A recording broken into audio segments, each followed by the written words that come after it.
Assalamualaikum warahmatullahi wabarakatuh. Bismillah, alhamdulillah, wassalatu wassalamu ala rasulillah Sayyidina Muhammad ibn Abdillah wa ala alihi wa sahbihi wa mawalah, amma ba'du. Sahabat channel Rahmatul Ummah yang saya hormati dan Allah muliakan, kita lanjutkan bahasan kita tentang masalah yang berkaitan dengan Maulid Nabi besar Muhammad Sallallahu Alaihi Wasallam. Ketika Said Abdullah dalam usia 18 tahun menikah kepada seorang istri yang solihah yang bernama Aminah. Menikahnya dengan secara syariat agama Islam, karena sesuai dengan keterangan para alim ulama bahwa Abdul Muthalib adalah memegang syariat Nabi Ibrahim alaihissalam. Jadi ketika menikah, Said Abdullah pun menjalankan pernikahan syariat Nabi Ibrahim alaihissalam. Ketika dua mempelai ini telah menjalin perjanjian untuk sehidup semati yang diikat dengan akad pernikahan, maka di malam pertama sudah kita bayangkan betapa indahnya malam pengantin pertama.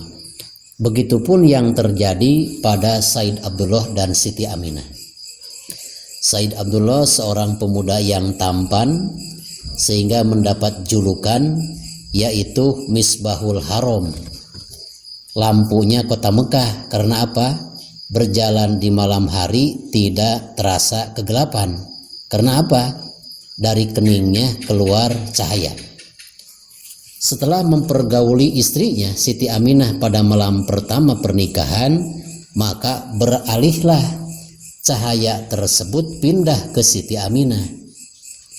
Sebelum menikah juga sudah cantik Siti Aminah, apalagi Said Abdullah sebagai suaminya dititipkan oleh Allah Nur Muhammad.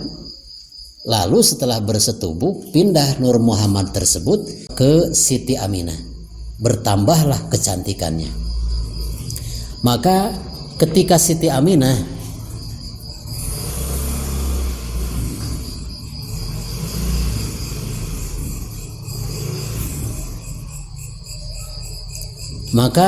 Siti Aminah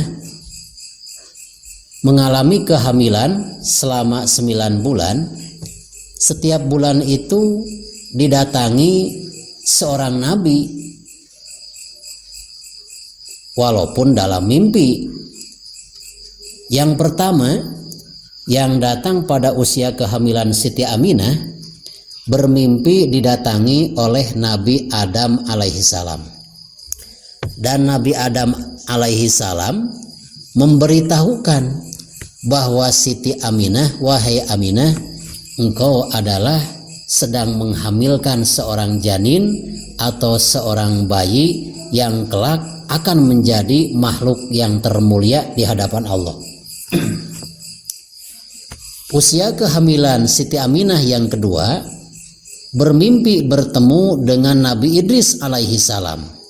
Akhbaroha bifahri Muhammadin, dan Nabi Idris memberikan kabar berita gembira kepada Siti Aminah bahwa Siti Aminah menghamilkan seorang bayi laki-laki yang sangat agung.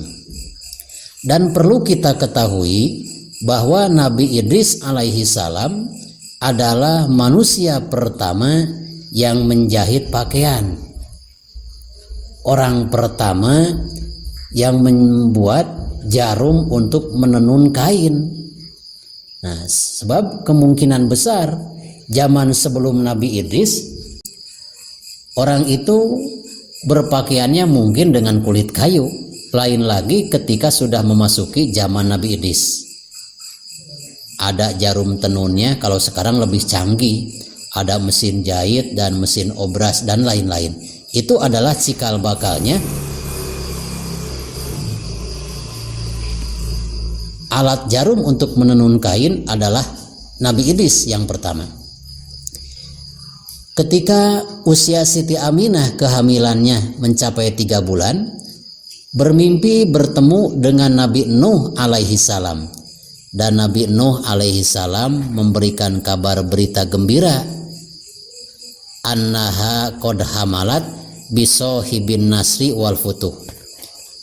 Wahai Aminah, banggalah engkau karena engkau sedang menghamilkan bayi laki-laki yang kelak akan mendapatkan pertolongan penuh dari Allah dan yang akan memerdekakan negara Mekah. Kalau diukur dari sejarah ahli tafsir, turunnya Nabi Adam dari surga ke dunia dengan topan Nabi Nuh alaihi salam ketika dunia ditenggelamkan.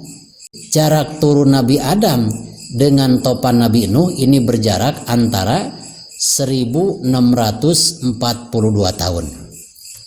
Selanjutnya, pada usia kehamilan Siti Aminah yang keempat didatangi oleh Nabi Ibrahim alaihi salam. Lalu di bulan yang kelima bermimpi bertemu dengan Nabi Ismail alaihi salam. Di bulan keenam usia kehamilan Siti Aminah bermimpi bertemu dengan Nabi Musa, dan Nabi Musa mengabarkan, ya Aminah qad hamalti birot bati Muhammadin. Wahai Siti Aminah, banggalah engkau karena engkau sedang menghamilkan seorang bayi laki-laki yang kelak martabatnya sangat tinggi. Betapa luhurnya martabat baginda Nabi besar Muhammad sallallahu alaihi wasallam. Di usia kehamilan Siti Aminah yang ketujuh, bermimpilah didatangi oleh Nabi Daud alaihissalam, bahwa Nabi Daud adalah Nabi Bani Israel. Nabi Musa pun adalah Nabi Bani Israel. Nabi Daud alaihissalam mukjizatnya yaitu bisa melemahkan besi. Jadi sekeras apapun besi, Masya Allah, kalau dibengkokkan oleh Nabi Daud itu sangat mudah tanpa pakai alat.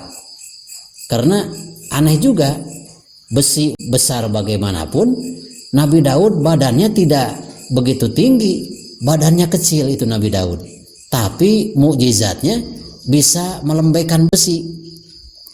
Besi yang lurus bisa dibengkokkan, dan besi yang bengkok bisa diluruskan di tangan Nabi Daud tanpa pakai alat.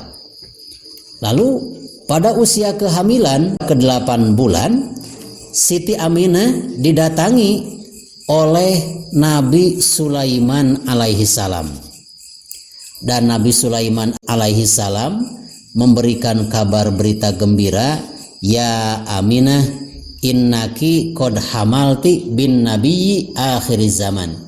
Wahai Siti Aminah, banggalah engkau karena kau sedang menghamilkan seorang bayi laki-laki yang kelak akan menjadi nabi akhir zaman. Di bulan yang ke-9, Siti Aminah bermimpi bertemu didatangi oleh Nabi Isa alaihissalam. Seperti yang telah kita ketahui, Nabi Isa alaihissalam gelarnya adalah Ruhullah, bayi yang lahir tanpa punya seorang ayah, cuma ada seorang ibu. Ini menandakan betapa kuasanya Allah. Jangan aneh, yang lebih aneh itu Nabi Adam. Nabi Adam diciptakan oleh Allah lahir ke dunia tanpa ayah dan tanpa ibu. Sedangkan Nabi Isa alaihissalam dilahirkan ke dunia tanpa seorang ayah tapi ada seorang ibu. Ya. Maka Nabi Isa alaihissalam berpesan kepada Siti Aminah, ya, bahwa engkau sedang menghamilkan seorang bayi laki-laki, kelak nanti akan membawa agama yang paling benar, yaitu agama Islam. Wa kullu wahidin minhum yaqulu li Aminah. Setiap nabi yang datang, yang berjumlah 9 orang nabi dalam mimpi Siti Aminah, seluruhnya berpesan, pesannya itu sama. Ya Aminah, idza wada'ti samsal falah wal huda pasamihi Muhammadan. wahai Aminah, apabila engkau telah melahirkan bayi yang engkau kandung, maka berikanlah nama dengan nama Muhammad. Jadi nama Muhammad ini sudah dipesan oleh 9 orang nabi yang datang lewat mimpi Siti Aminah ketika Rasulullah dikandung 9 bulan. Apa arti daripada Muhammad? Arti daripada Muhammad adalah orang yang sangat terpuji. Mudah-mudahan segala apa yang telah saya sampaikan bisa bermanfaat, khususnya bagi saya dan umumnya bagi kita sekalian. Wassalamualaikum warahmatullahi wabarakatuh.